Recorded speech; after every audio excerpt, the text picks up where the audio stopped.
प्रकृति खुद ही हमें पाप और पुण्य के बारे में बताती रहती है। हम अक्सर यह देखते हैं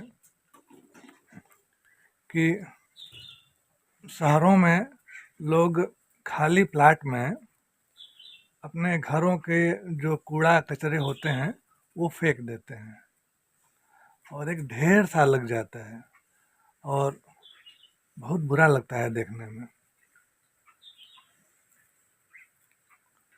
लोग ऐसे ही रोज़ रोज़ फेंकते रहते हैं और रोज़ रोज़ वो गंदगी जो है उड़ती रहती है और देख करके कितना घिनौना कितना गंदा लगता है ये।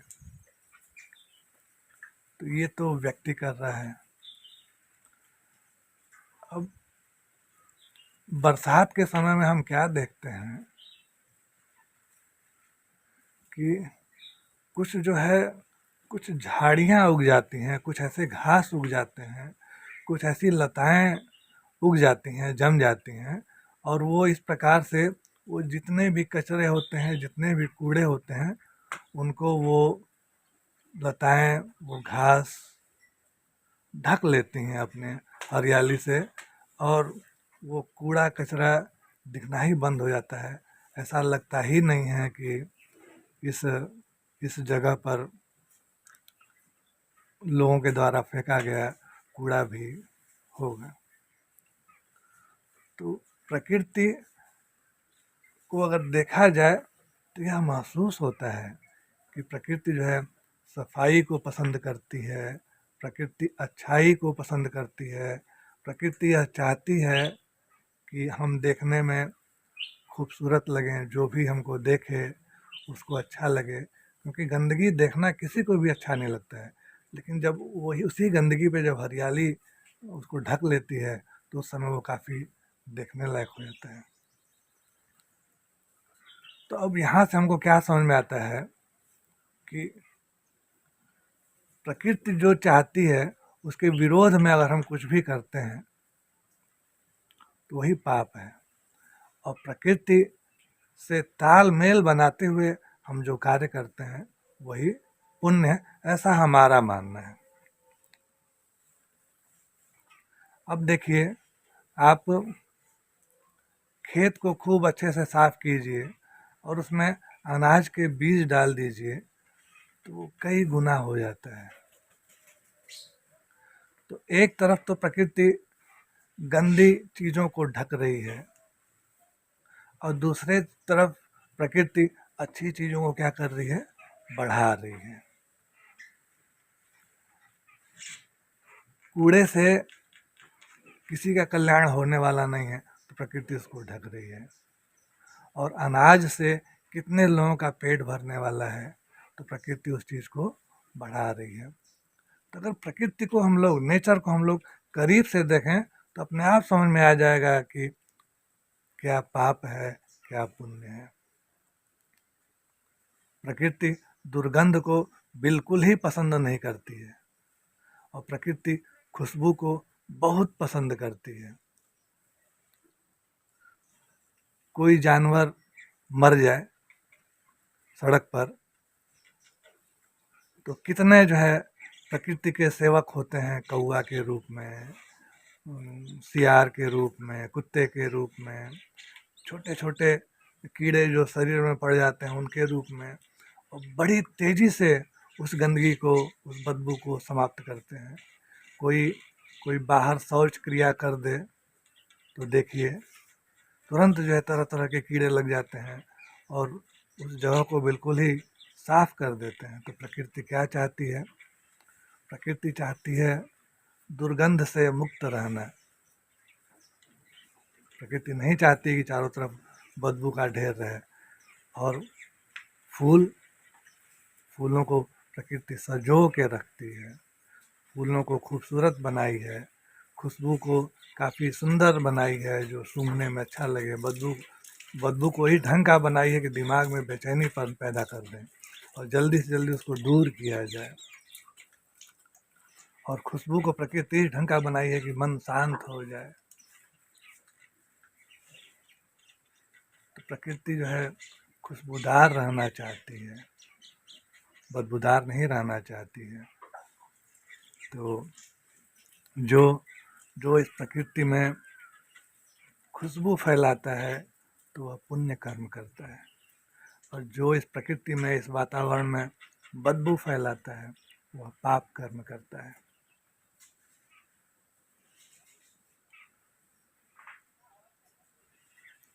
तो अगर प्रकृति को हम लोग करीब से देखें तो प्रकृति स्वयं कदम कदम पर बताती रहती है कि पाप कर्म क्या है, पुण्य कर्म क्या है।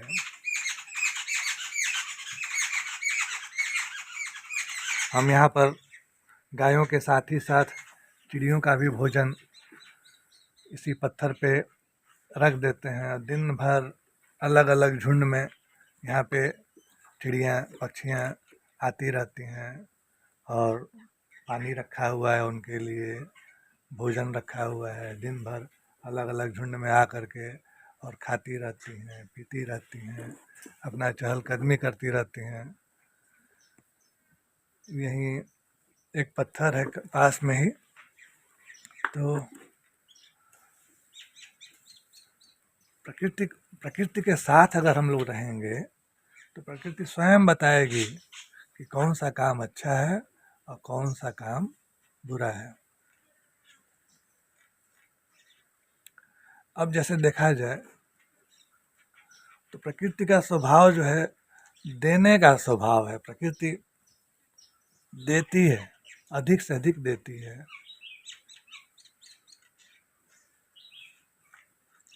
लेती बहुत कम है। प्रकृति का लेने का भाव बहुत ज़्यादा नहीं होता है। जैसे कोई व्यक्ति खेतों में बहुत कम समय देता है और बदले में साल भर की चीज़ें जो है प्रकृति दे देती है।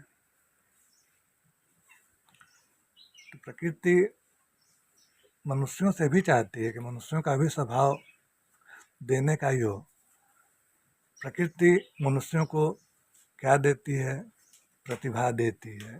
प्रकृति जिसको बहुत ज़्यादा प्रेम करती है ना, तो उसको प्रतिभा, बुद्धि, दिमाग देती है,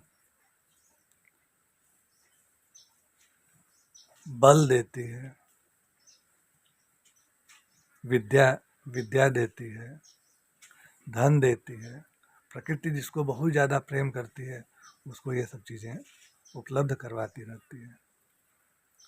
और इसलिए नहीं उपलब्ध करवाती है कि ये आप सिर्फ अपने और अपने बीवी और बच्चों तक इन चीज़ों को सीमित रखिए। जैसे प्रकृति चीज़ों को फैलाती है। एक एक वृक्ष कहीं पर है तो उस पर अनेक फल लगते हैं, और उन फलों में अनेक बीज होते हैं, और वो चिड़ियों के माध्यम से, तितलियों के माध्यम से, मधुमक्खियों के माध्यम से अलग अलग जगह पर वातावरण में वो फैलता है।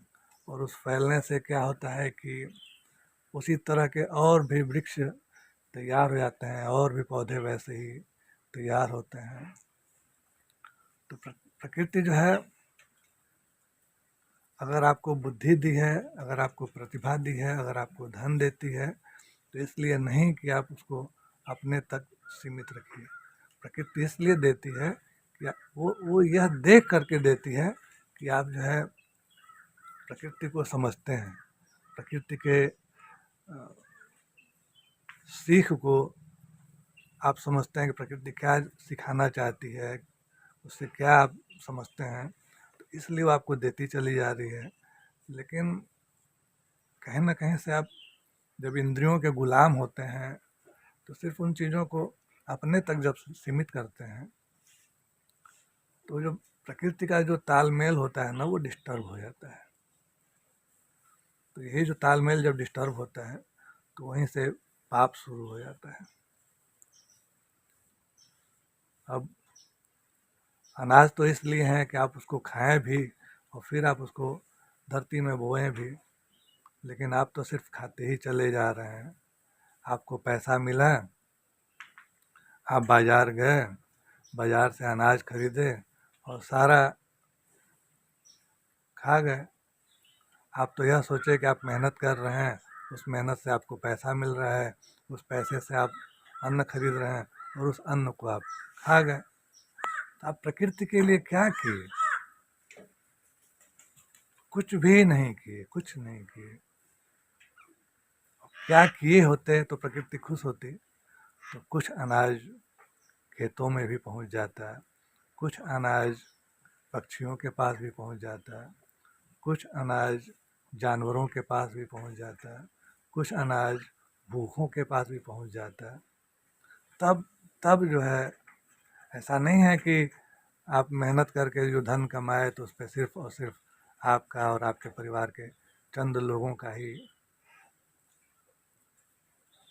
हक है, बल्कि बहुत सारे लोग। और भावनापूर्वक, अगर आप भावना, जैसे एक तो होता है कि चीज़ें अपने आप होती चली जा रही हैं, जैसे एक तो प्रवाह बन गया है कि वो धन अपने आप ही जहाँ जाना है वहाँ चला जा रहा है। लेकिन जब वही वही धन भावनापूर्वक जब जाने लगता है तो उसी को पुण्य कहते हैं। अपने से तो चीज़ें घटनाएं घट ही रही हैं, वो नहीं महत्व रखती हैं, लेकिन भगवान ने अगर आपको बुद्धि दिया, आपको प्रतिभा दी, और उस बुद्धि का और उस प्रतिभा का इस्तेमाल आप प्रकृति के चीज़ों को बारीक रूप से देखते हुए अगर आप करते हैं तो वही पुण्य है। प्रकृति से तालमेल, अब जैसे देखा जाए, अगर वृक्षों पे फल लगते हैं तो फलों के भार से जो डालियां होती हैं वृक्षों की झुक जाती हैं। तो ये उदाहरण तो हम लोग बचपन से सुनते चले आ रहे हैं, लेकिन प्रकृति हमको ये सिखाती है कि अगर आपके पास है कुछ भी, चाहे धन हो, चाहे प्रतिभा हो, चाहे ज्ञान हो, चाहे बल हो, या आपके पास समय ही हो, चाहे जो भी संसाधन आपके पास हैं, अगर प्रचुर मात्रा में है, तो जैसे फल से लदे हुए वृक्ष, उनकी लताएं झुक जाती हैं, उसी प्रकार से आपको भी झुकना चाहिए कि लेने वाले आराम से ले लें, अकड़ में नहीं रहना चाहिए। बहुत लोग अकड़ में हो जाते हैं, अहंकार, अकड़। प्रकृति अहंकार नहीं सिखाती है। आप किसी भी तरह के फलदार पौधे को देखिए तो झुके ही होते हैं, चाहे लता वाले पौधा हो तो, चाहे फल वाले वृक्ष हो तो, फल लेते ही वो झुकते हैं। वो ये सोचते हैं कि खाने वाले आराम से खा सकें, चाहे मनुष्य हो, चाहे जीव जंतु हों, चाहे पक्षियाँ हों। वो ये चाहते हैं, उनके अंदर ये भाव होता है कि हम तोड़ने वालों के हाथ में आराम से आ जाएं।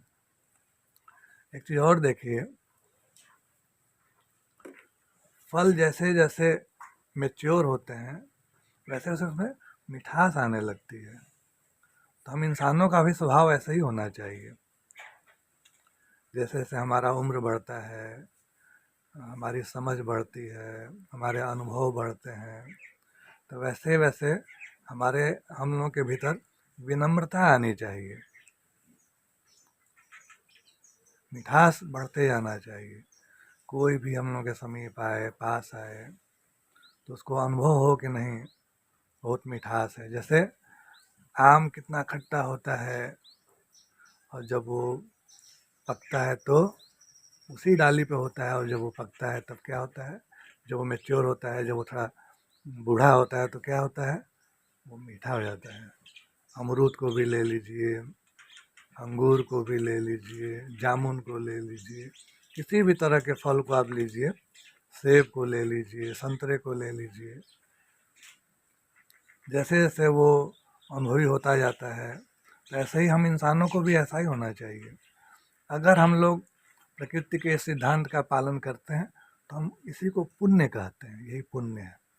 और अगर इस सिद्धांत को पालन नहीं करते तो उसी को पाप कहते हैं। जैसे बहुत से लोगों के पास हैं चीज़ें,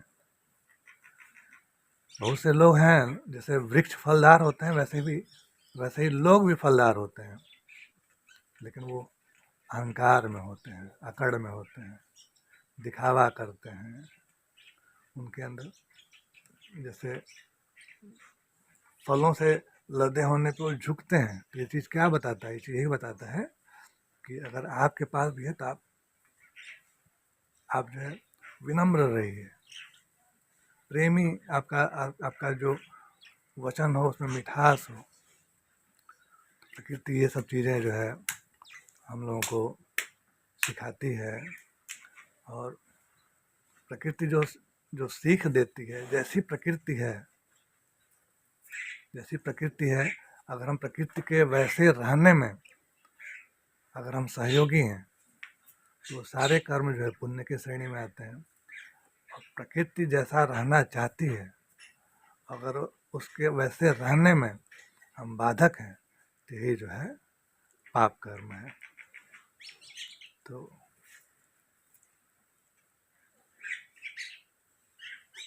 ऐसे ही मन में आया।